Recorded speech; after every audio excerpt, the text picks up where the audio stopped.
Hey, everybody. Welcome to the Outlet Podcast. In the beginning was the word book club, and I'm the moderator and host of the book club, Gazy. How you guys doing? Welcome to my channel, also Outlet Podcast, where you can find all my spiritual vlog, my Christian vlog, solely and holy. You can find my comic book unbaggings with Harley Quinn's Little Black Book, and I also do a few other surprise spur of the moment videos here. I also have a podcast, legit, bro. You can find it on iTunes, SoundCloud, Stitcher Radio, and Blubrry. And you can subscribe to the RSS feed there. Find me there and just listen to all the audio content that I do. I do acoustic sessions. Actually host my podcast, and I also do spark plugs, which are like small daily journal diary episodes that I post about my day and how things are going and certain things that I have observed over time. You can find me there. And sometimes I'm on Periscope, Outlet Podcast. You can find me there. And I just post a few things. If I want to do a live episode of my podcast, I post it right there, as well as my Facebook. Everybody gets my Facebook, facebook.com/outlet podcast. My blog is uploaded there. All the episodes from my audio content, boom, right there. So subscribe, find me on Facebook and subscribe to the channel. Give a like to the channel and join us with the podcast. Right now, I'm gonna be doing a reading selection of this book. It's an amazing book. I recommend it to you. The Narrative Life of Frederick Douglass, an American slave, and it's a very easy read. I read like the preface and the introduction, and there's a timetable of his life, and I read all that stuff. But it's more or less it's more or less like 122 pages. This book is actually the Barnes and Noble Classic, and I found it on eBay for $1, and I had to pay $2 for shipping. These people on eBay, when they sell something, they always get you with the shipping all the time. So you guys, I'm reading chapter 2, and two aspects of chapter 2 had stuck out.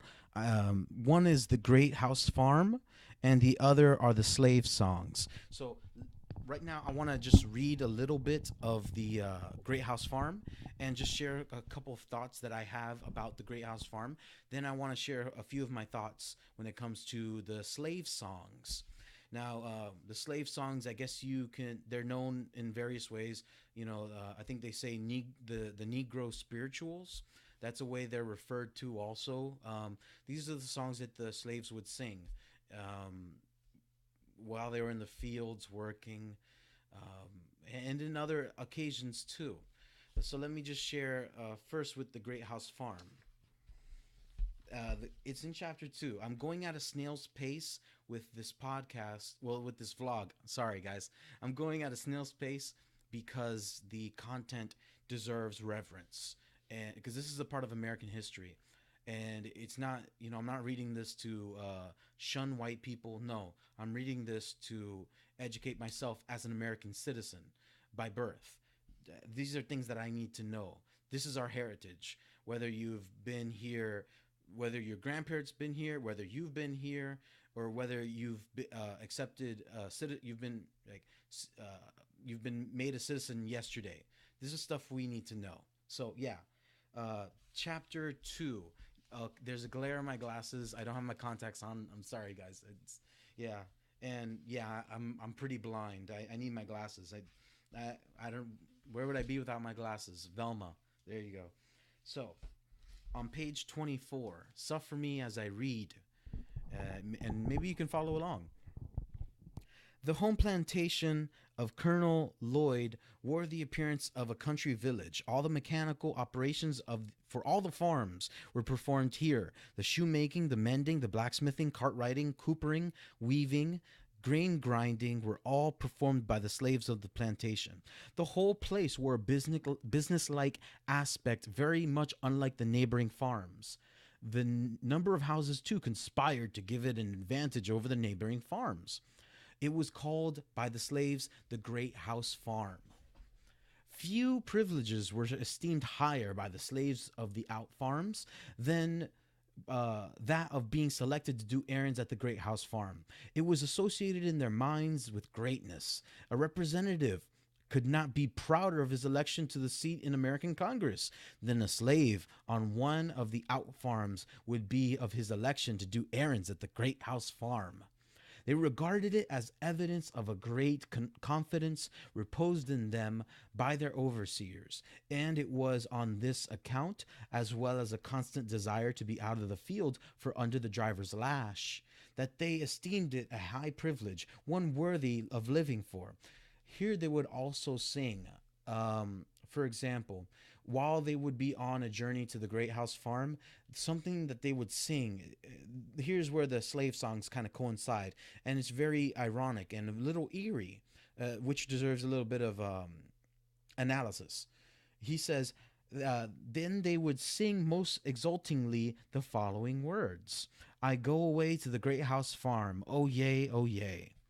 So, you guys, what we have here is a very interesting institution. All right, so the slaves found it very interesting, very joyful, great. They felt like it was a good thing to go to the great house farm. Of course, they were going to get out of the sun, but I bet you that there were other tasks they were probably given where they wouldn't be in the, they wouldn't be working. So what is it about this great house farm? I notice in life that there are institutions that are established by man that are glorious in their appearance, but what is supposed to be going on, the actions of a man, of people, nothing's being done. For example, when I get very upset when I hear about congressmen and congresswomen going to, the House of Representatives or the Senate, and they spend a week there and they don't do anything. And then they just go home. And it's like, how much are you getting paid? You're filling a seat. And you're supposed to be doing business for the sake of the nation, but here you're absolutely doing nothing. They go to this great house farm, and it starts with the lowest people, your city commissioners and all these people that from the lowest ranks who aspire to this glorious position. It's not the position that makes it's not the role. It's the person that makes the role. It's not. You can have one of the greatest. There could be an amazing city commissioners that do a better job than the mayors of that city. It's not the title. It's the person who fills the title. So what is up with this great house farm that we've all bought into? It's not for our privilege. It's not for our benefit as citizens. Like you can say that the like commercials and like popular society is a type of great house farm that we're never going to fit in. We're never going to buy. Like, we want to buy into it. We want to go because that's where all the shoemaking and that's where all the commerce, that's where everything is. That's where everything, but it's not for you. You're not one of the select elect. You're not. You're a slave. You're not in that circle. No matter how hard you push, no matter how many Facebook friends you have, or Vine, like revines or tweets or retweets, how many friends, how many followers, it's not about all of that. Listen, because most of us, a lot of us, are on the outside looking in. So there are many great house farms. The institutions created by man that are fruitless because men don't want to work. We don't want to actually put the time and the effort to change. And so from the outside looking in, these slaves would see this the great house farm, and they were like, I'm going, yeah, yippee, hooray. And it's like, why are you so happy? Because this institution is completely against you. They would actually sing songs going into the slave songs, which is something that I found interesting, because let me do a little bit of reading.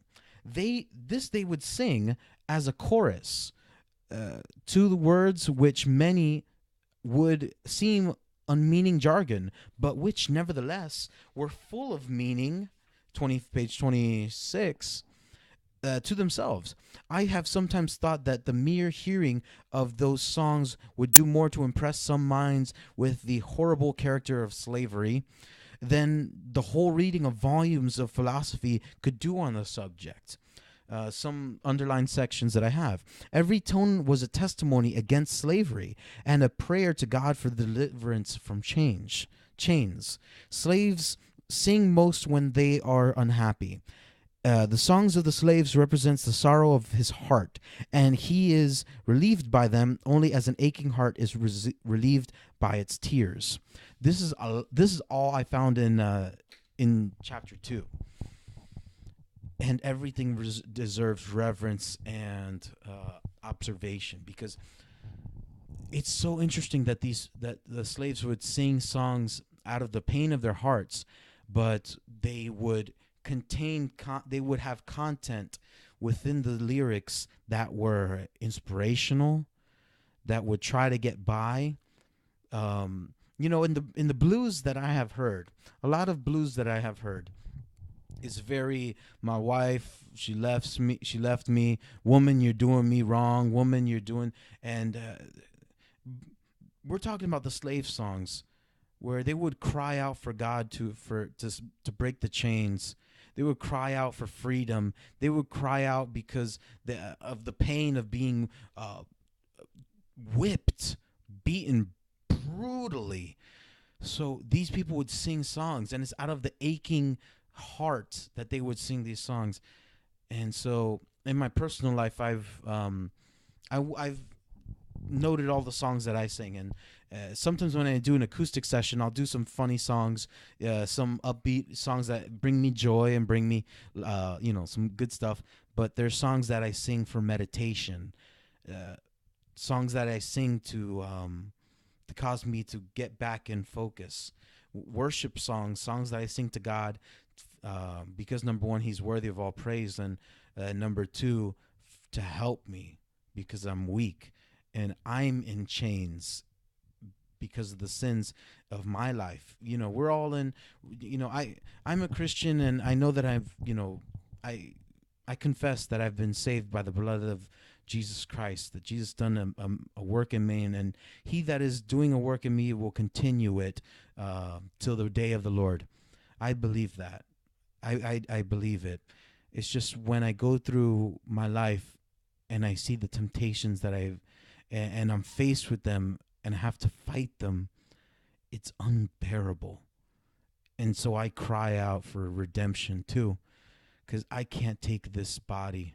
I can't take it's so hard, you guys. That's how I don't understand how people don't turn to Jesus so Jesus can forgive them of their sins. I don't understand it in so much that, if you're addicted to something, you need freedom. You need to be, and you need someone to help you, teach you not to have a slave mentality. So it's something that I've always meditated upon when it comes to the slave songs. So these are just some thoughts that I've had, and I want to document and share with you all. What do you think about the slave songs? Give me your opinion, because it's possible that you know a lot more about the slave songs than I do. Let me know about your opinions about the Great House Farm, because you can go really deep when it comes to institutions, colleges, governments, religious institutions. You can go deep into Great House Farms and talk about the misleading idea of Great House Farms. So let me know in the comments below what your opinions are based off of the reading so far. I'm really happy to be doing this, and it's my pleasure to share this with you.